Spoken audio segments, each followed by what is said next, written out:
नमस्ते प्यारे साथियों। तो आज की क्लास में हम त्रिकोणमिति के कुछ अनुप्रयोग पढ़ने वाले हैं, जिसमें हम पिछली क्लास में कुछ सवाल पढ़ चुके थे। अब देखिए आगे के सवाल।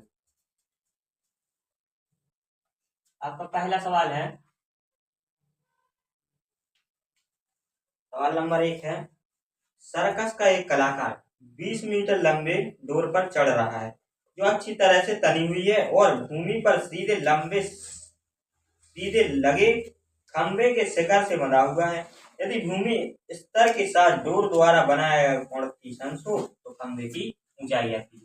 देखिए हमें इसमें क्या निकालना है, खंभे की ऊंचाई आता है। पहले हम क्या करेंगे, सवाल की एक लाइन पढ़ेंगे उतना कर लेंगे, फिर क्या करेंगे दूसरी लाइन पढ़ेंगे और उतना कर लेंगे। तो पहले क्या है, पहले के सर्कस का एक कलाकार एक 20 मीटर लंबी डोर पर चढ़ रहा है। अब देखिए सर्कस का कलाकार 20 मीटर लंबी डोर पर चढ़ रहा है तो डोर कैसी बनी होगी, और आगे क्या लिखा है, तो अच्छी तरह से तनी हुई है और भूमि पर सीधे लगे खंभे के शिखर से बंधा हुआ है। अब देखिए भूमि पर एक खंभा लगा है, खंभा लगा लीजिए, इसके शिखर से एक रस्सी बनी हो वह सीधी तरह से तनी हुई है। क्या यह सीधी बनेगी रस्सी, क्योंकि उन्होंने कहा कि भूमि पर एक खंभा लगा हुआ है, उसके शिखर से एक रस्सी बनी है जो कि सीधी तरह से तनी हुई है। देखिए तनी हुई है तो हमने सीधी बिल्कुल तनी हुई रस्सी बनाई, और ये रस्सी कितने डिग्री का कोण बना रही है भूमि से, ये रस्सी कोण बना रही है 30 डिग्री का।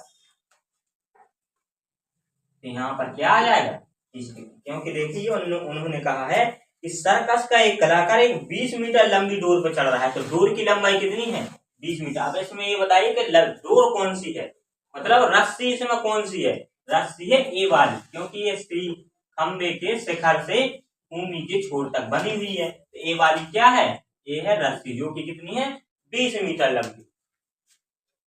और उन्होंने क्या कहा, एक खंबे से, तो ये है खंबा।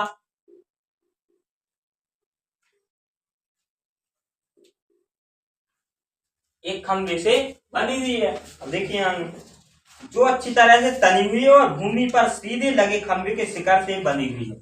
देखिए अच्छी तरीके से तनी हुई है तो हमने अच्छी तरीके से तानी, अगर भी कहते ढीली है तो हम थोड़ी से क्या क्या कर देते, लूज कर देते।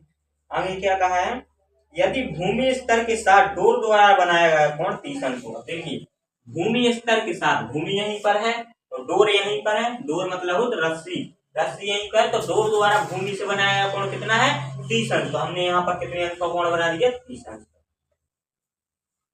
तो खंबे की ऊंचाई आती है, हमें निकालना क्या है, हमें ए ऊंचाई निकालनी है। तो इसे मान लीजिए एच, एच मान ले, यहाँ पर आ जाएगा ए बी और सी, ए बी सी त्रिभुज को मान लेंगे।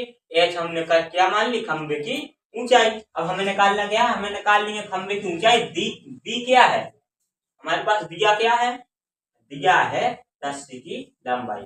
रस्सी की लंबाई यहाँ किसका कार्य कर रही है, देखिए कोण यहाँ पर है, कोण के सामने वाली भुजा क्या कहलाती है, लंब।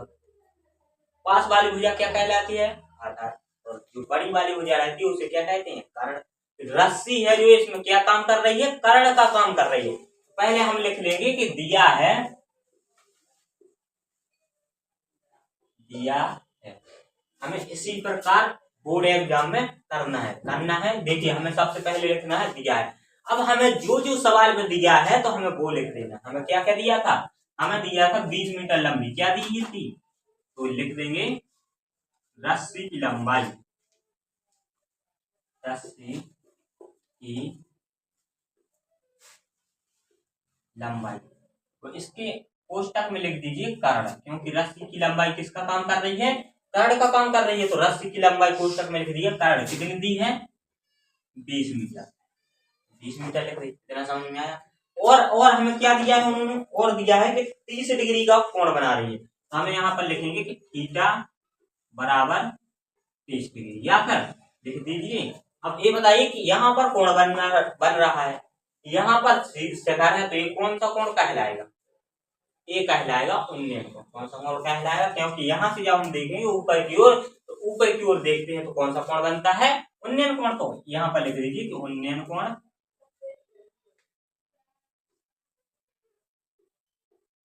उन्नयन कोण बराबर, या तो उन्नयन कोण कोष्टक में थीटा लिख दीजिए, बराबर दिया है 30 अंश। इतना लिखने के बाद आपको करना है सवाल आगे, मतलब अब देखिए आगे हमें क्या करना है। अब लिखेंगे हम क्या, इतना हमें दिया है और हमने क्या माना है, माना खंबे की ऊंचाई बराबर h, क्योंकि हमने खंबे की ऊंचाई क्या मानी है, h।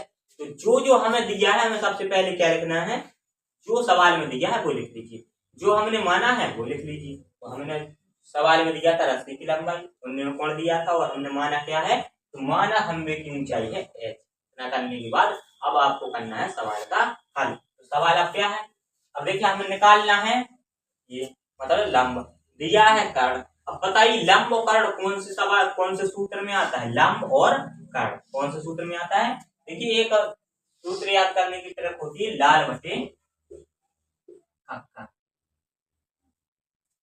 तो अब इसमें देखिए लंब और कर्ण कहाँ कहाँ पर है, ये है ए, लंब और कर्ण कौन से में, साइन में है, कौन से में, साइन में। तो हम यहाँ पर कौन सा कोण लेंगे, यहाँ लेंगे हम साइन थीटा बराबर लंब बटे कर्ण, यही लेंगे कि नहीं लेंगे।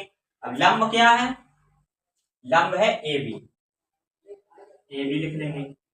कर्ण क्या है, कर्ण है ए सी, ए सी लिख देंगे बराबर। ए बी का मान कितना दिया है, कितना दिया है ए बी का मान, एच, कितना दिया है एच। देखिए ए बी का मान कितना है एच, तो ए बी की जगह पर क्या आ जाएगा एच बटे में।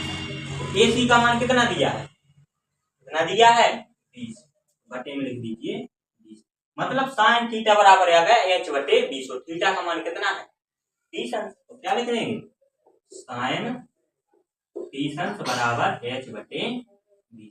अब ये बताइए कि साइन 30 अंश का मान कितना होता है, कितना होता है साइन 30 अंश का मान, साइन 30 अंश का मान होता है 1/2, 1/2 बराबर आ गया एच बटे 20। अब यहाँ पर हम क्या करेंगे, पक्षांतर, पक्षांतर का मतलब होता है कि यहाँ की संख्या इस साइड पहुंचा दें और यहाँ की संख्या उस साइड पहुंचा देंगे। तो हमें एच का मान निकालना है, तो आपको क्या करना है कि एच को तो इसी साइड जो पता लिख देना है, मतलब इस साइड लिख दीजिए, इस साइड किसी भी साइड। यहाँ पर क्या लेना, एच बराबर क्या आ जाएगा, देखिए 20 किसमें है, भाग में है, बराबर की उस साइड कौन से चिन्ह में पहुंच जाएगा, ये पहुंच जाएगा गुणा में। तो 20 का 1 में गुणा होगा तो 20 आ जाएगा, और कौन में क्या लिखा है 2, तो 2 से 20 को काटेंगे तो क्या आएगा 10। तो हमारी एच का मान क्या आ गया, मतलब खंबे की ऊंचाई कितनी आ गई 10 मीटर। तो ये देखिए कि मीटर हमने क्यों लिखा, क्योंकि हमें जो रस्सी की लंबाई थी वो मीटर में दी थी, इसलिए हमने इसे मीटर में किया। और आपको इतना ध्यान रखना है कि यहाँ पर हमेशा मीटर या सेंटीमीटर या मिलीमीटर जो भी कुछ दिया हो तो यहाँ पर लिखना पड़ेगा, क्योंकि इसी के जरिए आंसर सही माना जाता है। अगर ये आप नहीं लिखेंगे तो आंसर गलत माना जाएगा। तो आपको यहाँ पर ध्यान देना है कि जिसमें हमारी लंबाई सवाल में दी होगी उसी में हमें लिख देनी है। मीटर में दी थी मीटर में लिख दी, अगर यहाँ पर उन्होंने सेंटीमीटर में दिया होता तो हम क्या लिखते 20 सेंटीमीटर। इतने समझ में आया, आपका पहला सवाल हो गया। दूसरा सवाल करते हैं।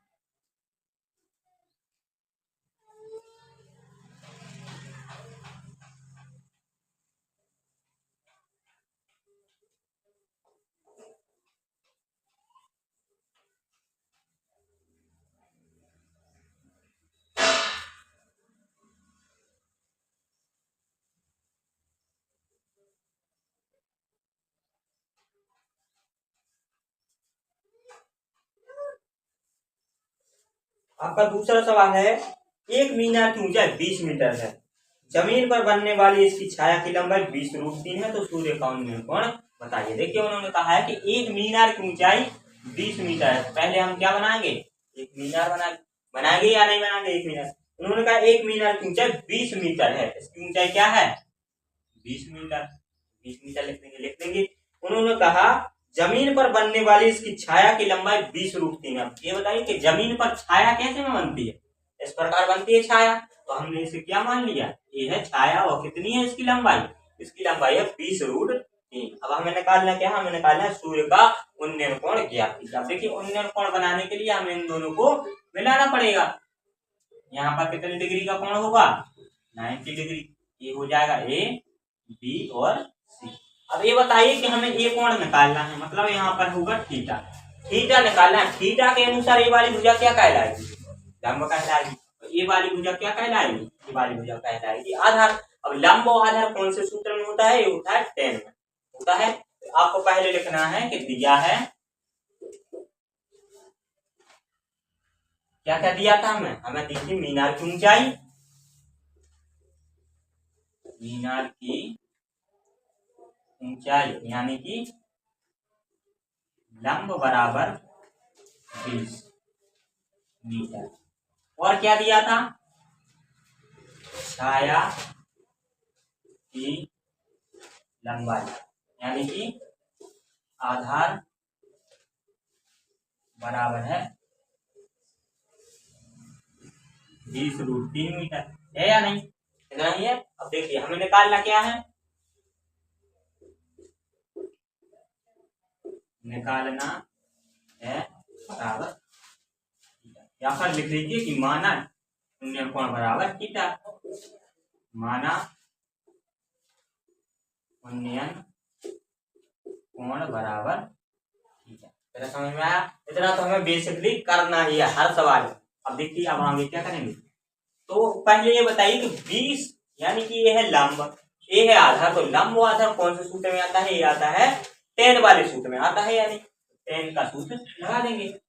tan थीटा बराबर, tan थीटा बराबर क्या होता है? लंब बटे आधार। क्या होता है? लंब बटे आधार। लंब का मान क्या है? ए बी, एल बटे ए।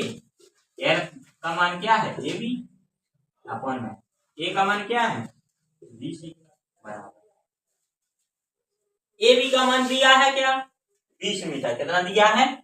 20 मीटर बटे ये बी सी का मान कितना दिया है? 20√3।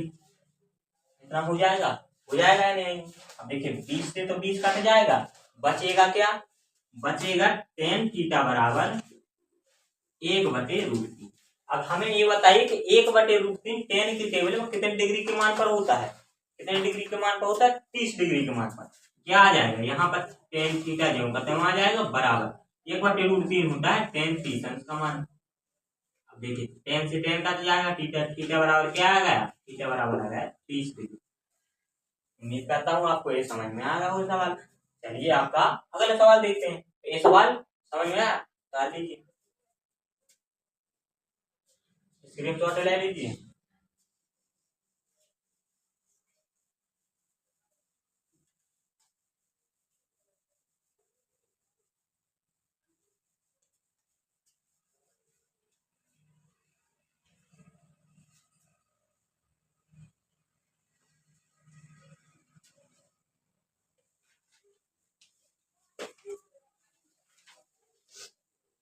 आपका अगला सवाल है, भूमि से 60 मीटर की ऊंचाई पर एक पतंग उड़ रही है। पतंग में लगी डोर को अस्थायी रूप से भूमि के एक बिंदु से बांध दिया गया है। भूमि के साथ डोरी का झुकाव 60 डिग्री का है। मानकर कि डोरी में कोई ढील नहीं है, डोरी की लंबाई जाती है। अब देखिए उन्होंने सवाल में कहा है, सबसे पहले उन्होंने कहा है कि भूमि से 60 मीटर की ऊंचाई पर एक पतंग उड़ रही है। तो यहाँ से यहाँ पर हमने मान ली भूमि, और भूमि से 60 मीटर की ऊंचाई पर, ऊंचाई यहाँ होगी यहाँ से यहाँ तक, ये ऊंचाई हमने मान ली कितनी? 60 मीटर। भूमि से 60 मीटर की ऊंचाई पर क्या उड़ रही है? पतंग उड़ रही है। तो यहाँ पर एक बना लीजिए पतंग, एक पतंग उड़ रही। अब देखिए जब पतंग उड़ रही है तो इसमें कोई ना कोई तो रस्सी बंधी होगी। उन्होंने आगे लिखा भी है कि पतंग में लगी डोरी को अस्थायी रूप से भूमि के एक बिंदु से बांध दिया। देखिए यहाँ पर डोरी लगेगी, और जब इस डोरी को बांधेंगे तो कैसे बंधेगी? डोरी कुछ इस प्रकार बनेगी, बनेगी या नहीं बनेगी? या फिर ऐसे सीधी बनेगी? सीधी कभी नहीं बनेगी, क्योंकि पतंग है जो वो थोड़ी हवा के बहाव से तिरछे में हो जाती है, जिससे डोरी का झुकाव कैसे हो जाता है? कर्ड के जैसे हो जाता है। तो ये हो गई डोरी। डोरी क्या है? तो पतंग में लगी डोरी को अस्थायी रूप से भूमि के एक बिंदु से बांध दिया गया। भूमि के साथ डोरी का झुकाव 60 डिग्री का है। देखिए भूमि यहाँ पर है, डोरी का झुकाव ये कितना है? 60 डिग्री। अब जब ये दो भुजाएं बन गई थी, तीसरी भुजा भी मतलब भूमि भी बना लीजिए। अब यहाँ उन्होंने क्या कहा? यह मानकर कि डोरी में कोई ढील नहीं। अब देखिए डोरी में कोई ढील नहीं है, मतलब ये डोरी तनी हुई है। तो हमें क्या निकालना है? हमें निकालना है कि डोरी की लंबाई ज्ञात कीजिए। डोरी की लंबाई, डोरी कौन सी है? ये वाली, ये लंबाई हमें ज्ञात करनी है।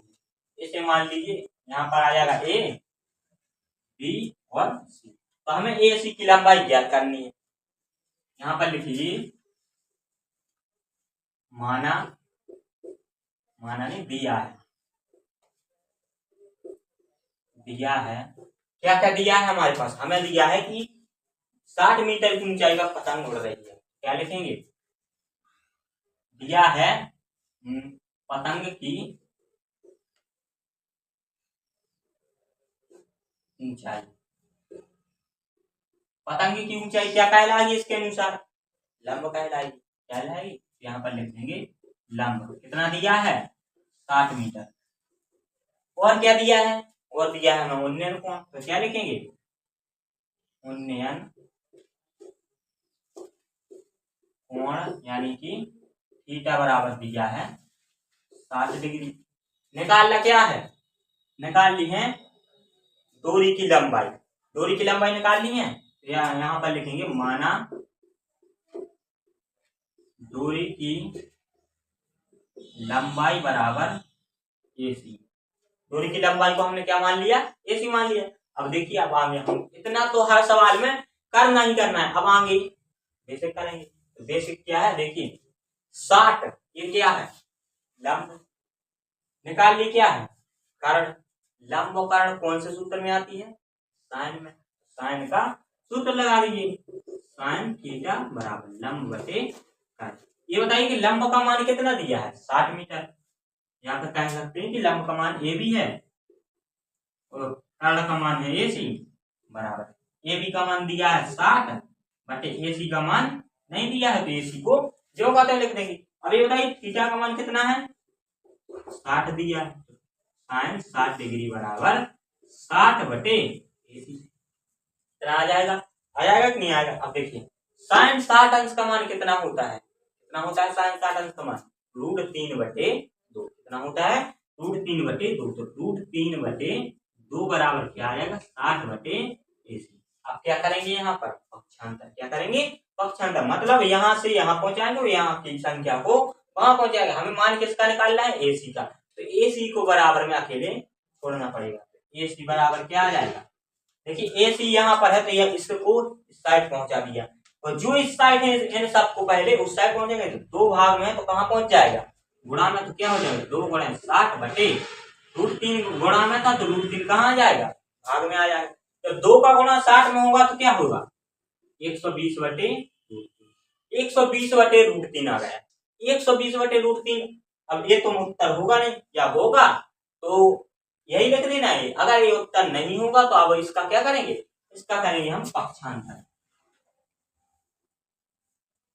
पक्षांतर नहीं, परिमेयकरण। क्या करेंगे, परिमेयकरण। परिमेयकरण कैसे करते हैं, जो भी नीचे संख्या दी होती है उसका ऊपर नीचे गुणा कर देते हैं। क्या कर देते हैं, ऊपर नीचे गुणा। 120 का √3 में गुणा होगा, क्या आएगा, 120 √3 बटे √3 का √3 में गुणा होगा तो क्या आएगा, 3। 3 से 120 को काटेंगे, कितनी देर कटेगा, 40। तो 40 √3 हमारा क्या आ जाएगा, AC बराबर क्या आ जाएगा, AC बराबर 40 √3। तो डोरी की लंबाई कितनी आ गई, डोरी की लंबाई आ गई 40 √3। यहाँ पर आपको लिख देना है, यहाँ पर लिख देना है कि डोरी की लंबाई बराबर 40 √3 इसमें आएगी मीटर में। ये हो जाएगा आपका असली वाला आंसर। समझ में आया सवाल, उम्मीद करता हूँ आपको ये वीडियो समझ में आई होगी। अगर वीडियो समझ में आई हो तो अपने दोस्तों को शेयर करें तथा वीडियो को लाइक और चैनल को सब्सक्राइब